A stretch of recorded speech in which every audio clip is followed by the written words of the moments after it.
with Lakshmipriya. Today, we are having Mr. Menil, who is a market expert on equity and will guide us on to the current situation. Hello Menil, welcome to our show. So currently, which has been going on over here with the financial crisis on liquidity, it's been in a year. So what do you think, how much still it will go on? So since we have seen ILFS and DHFL, breaking down due to liquidity, the pressure has been very much circulated to the banks who are having exposure towards it, and which has lead to uh, rising their NPAs, and provisioning. They have to make more of a provision, which is indirectly decreasing their profitability. So once the banks who has exposure towards ILFS, JET and DHFL is more or less done, then the profitability and the growth can come in. But we see that in ILFS case, uh, the plans are going on to get the whole giant make to have a comeback basically. But things are pretty much delayed, and it is so big that it will take some time, and the exposure that the bank have to take will be which will be very huge. So this has indirectly hampered the lending area of the banks, due to which they are not able to get the growth in. So we have seen that many banks had NPA hikes in recent quarters, and provision also went up to their highest levels, which indirectly hampered their profit. But the curve has been on a upward trajectory now, and things might get better in 2 or 3 quarters. Okay. With the new budget which is coming around, hasn't already been done with the Modi 2.0, many of the investors and traders are not so liking it. It's been like due to which there isn't a fall of it. Do you think how much pain has been left over there? So Modi government has been more on a expanding side. We have seen many schemes going up. It has boosted schemes for housing, and increasing loan on for MSME sector, loan limit. And also it increased 3% surcharge for 3 crore and beyond income. And FPI, it has for FPI also, it has also made some changes for the FVI, which has hampered the Indian domestic market.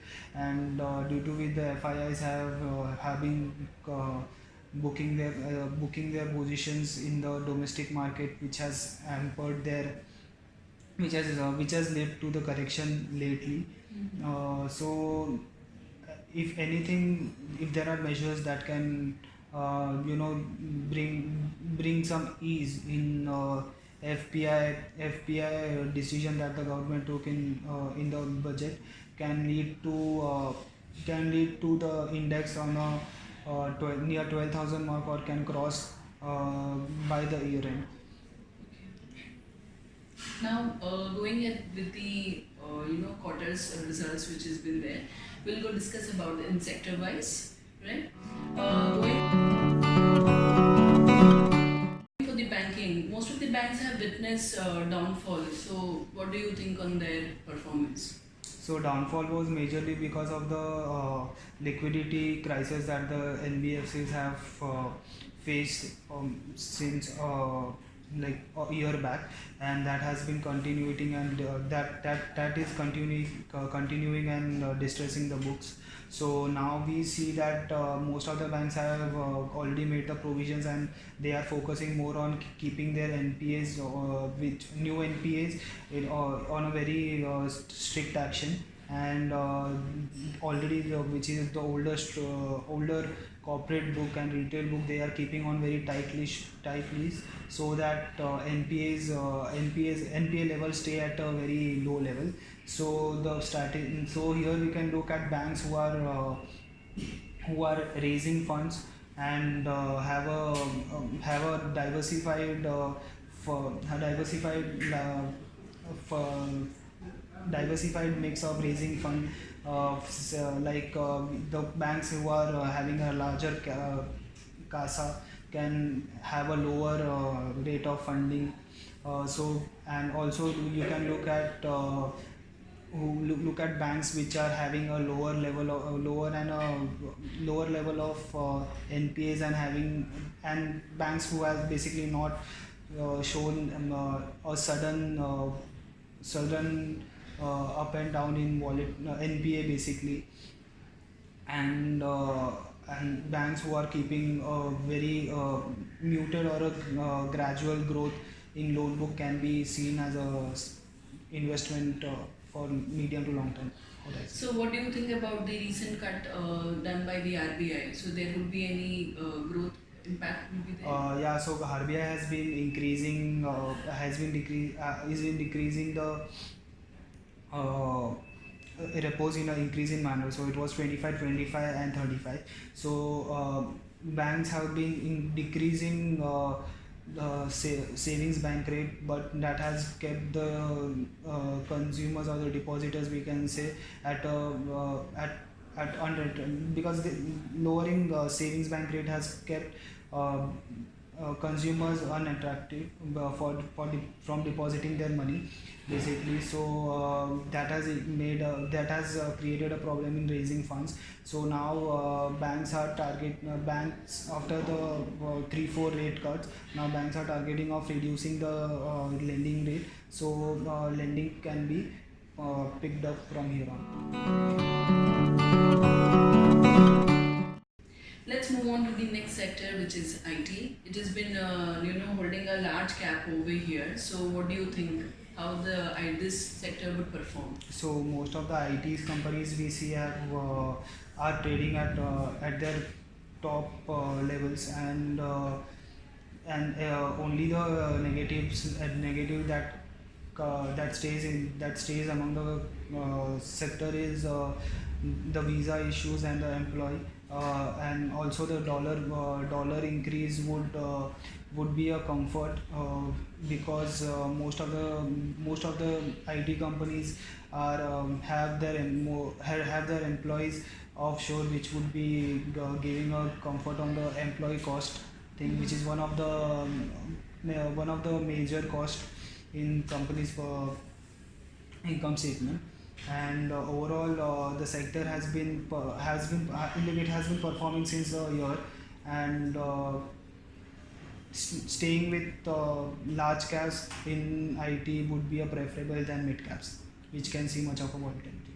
Okay. So, do you think like investing in IT sector would be a good at this time?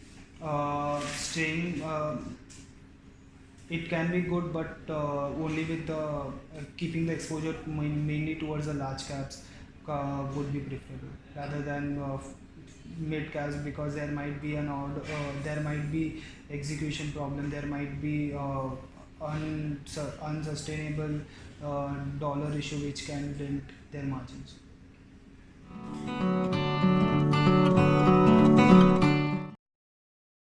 Coming to the auto sector, now what we have seen majorly, many auto sector stocks have witnessed a downfall, and there has been a production cut down. So, what do you think? How these stocks are performing now? In auto sector, we are seeing a slowdown mainly because of the consumer preference that has been if impacted basically due to the insurance cost that is higher, that is holding back consumers from buying a new vehicle.